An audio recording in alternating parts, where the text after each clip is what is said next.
ये है ARRI और दूसरे वाला है ARR प्लस आई और फिर आप इसको डी रेफरेंस करेंगे। तो दोनों के बीच में क्या रिलेशन है? अब देखो, अगर मैं एरे क्रिएट करूं वही सेम, ये मेरे पास एरे क्रिएट हुआ है, ठीक है, 0 1 2 3 1 2 3 4 वैल्यूज रख देते हैं।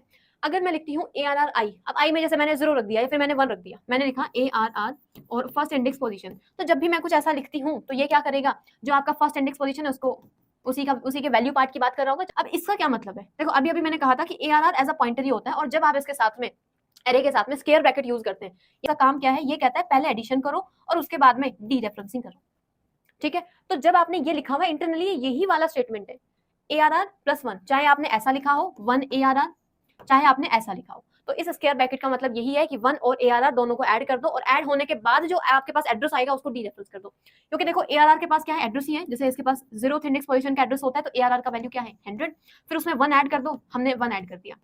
अभी हमारे पास क्या रिजल्ट आएगा? सबसे पहले सिर्फ इतनी की अगर हम बात करें, क्या रिजल्ट आएगा बताओ? अगर हम एरे, जैसे ये इंटीजर टाइप एरे है, तो इनके एड्रेसेस के बीच में 4 4 का गैप रहेगा, ठीक है। वो रीजन क्यों है? क्योंकि एक जो एलिमेंट है उसका साइज 4 बाइट है इंटरनली, राइट। जो इंटीजर होता है उसका साइज 4 बाइट होता है। तो 4 एड्रेसेस, पहले 4 एड्रेस फर्स्ट एलिमेंट के पास आ गए, दूसरे 4 एड्रेस सेकंड एलिमेंट के पास आ गए, उससे नेक्स्ट 4 एड्रेस उससे नेक्स्ट वाले एलिमेंट के पास आ गए। तो जब भी हम किसी भी पॉइंटर के साथ में, अब देखो मैं बार बार नहीं कहूंगी कि अरे इंटरनली पॉइंटर ही होता है, ठीक है। पॉइंटर के साथ में जब भी हम इंक्रीमेंट या फिर डिक्रीमेंट करते हैं, तो वो जिस टाइप का है वो एक बार में उतना ही वैल्यू इंक्रीमेंट या फिर उतना ही वैल्यू वो डिक्रीमेंट करता है। कहने का क्या मतलब है? इसके साथ में हमने किया 100 प्लस 1, तो इसका रिजल्ट 101 नहीं आएगा। ये देखेगा सबसे पहले 1 ऐड करना है। अब एक बार में कितना ऐड करना है? जो इसका साइज है, एक एलिमेंट का क्या साइज है? 4 बाइट, तो ये एक बार में 4 ऐड करेगा, तो इसका आंसर क्या आ जाएगा? 10।